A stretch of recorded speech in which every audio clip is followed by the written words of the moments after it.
जय हिंद, जय भारत।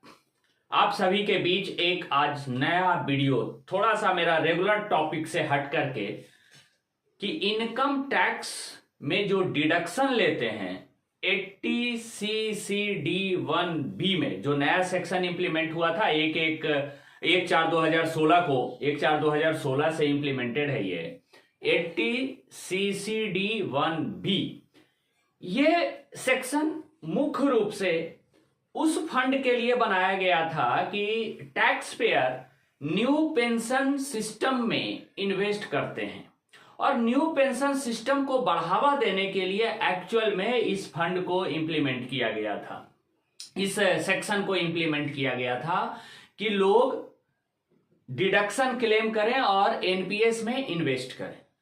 तो सबसे पहली बात कि इसमें डिडक्शन मिलता कितना है, 80CCD1B में डिडक्शन कितना अलाउेबल है, तो पूरी तरह ध्यान रखें 50,000 रुपये का डिडक्शन 80CCD1B में आपको मिलेगा।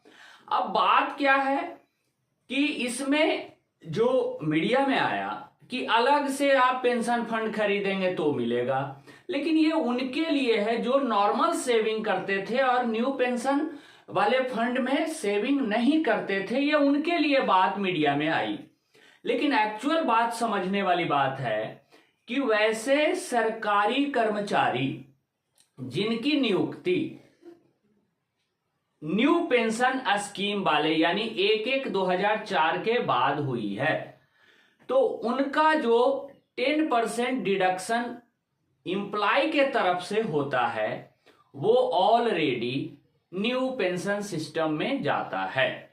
क्लियर है यहां तक?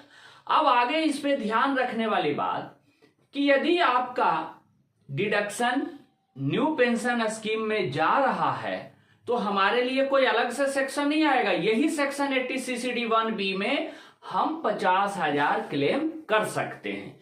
कोई कंफ्यूजन नहीं रखना है कि न्यू पेंशन स्कीम वाले सरकारी कर्मचारी 80CCD1B में जो उनका 10% का डिडक्शन कटता है उसका अप टू 50,000 तक की लिमिट का आप 80CCD1B में क्लेम कर सकते हैं।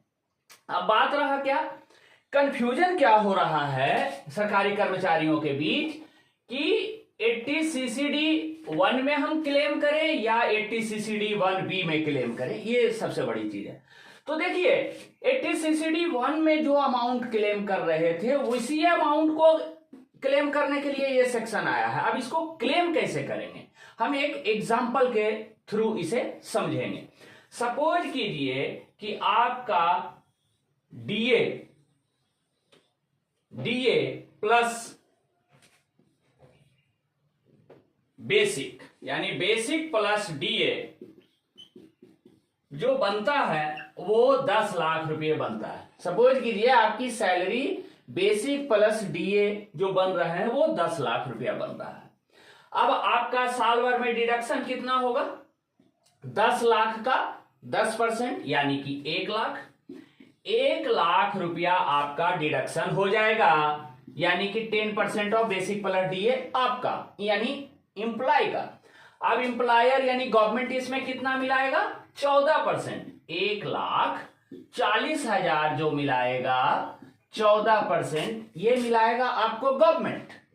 अब देखिए ध्यान देने वाली बात कि यही 1 लाख रुपया को क्लेम कहां करना है, इसी 1 लाख रुपया का 50,000 आप 80CCD1B में क्लेम कर लें और 50,000 आप 80CCD1 में क्लेम कर लें। यहां तक कोई कंफ्यूजन नहीं। अब देखिए ये जो 1,40,000 का जो कंफ्यूजन है, पहला तो कंफ्यूजन है कि उसमें से 10% क्लेम करें कि 14% क्लेम करें। तो सरकारी कर्मचारी के केस में वो 14% ही रहेगा। सरकारी कर्मचारी के केस में डिडक्शन ये 14% ही रहेगा 80CCD2 में। लेकिन इसमें होता क्या है, टैक्स कैलकुलेशन, टैक्स इफेक्ट कैसे आएगा इसमें। यदि ये 1,40,000 को इसमें आप ग्रॉस यानी कि ग्रॉस इनकम में आप यदि ऐड कर रहे हैं, यानी कि जब इनकम आपका 11 लाख, सैलरी जो कर रहे हैं 11,40,000 कर रहे हैं, तो इसमें आप 1,40,000 को लेस कर लीजिए।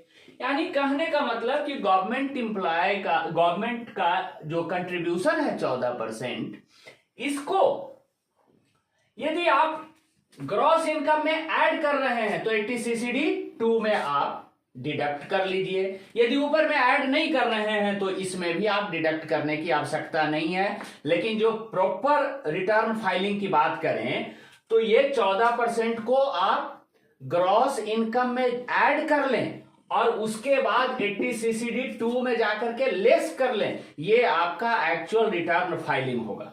अब ध्यान दीजिए, ये बेनिफिट कैसे होगा 50,000 का।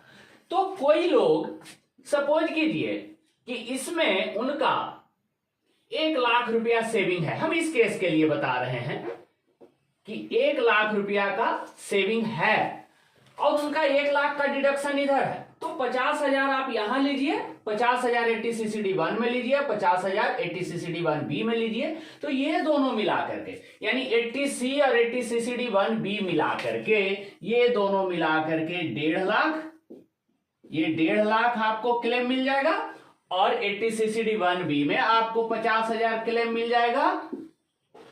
यानी कि दोनों मिलाकर के आपको 2 लाख का डिडक्शन मिल जाएंगे इस केस में। तो हमेशा ध्यान रखिए,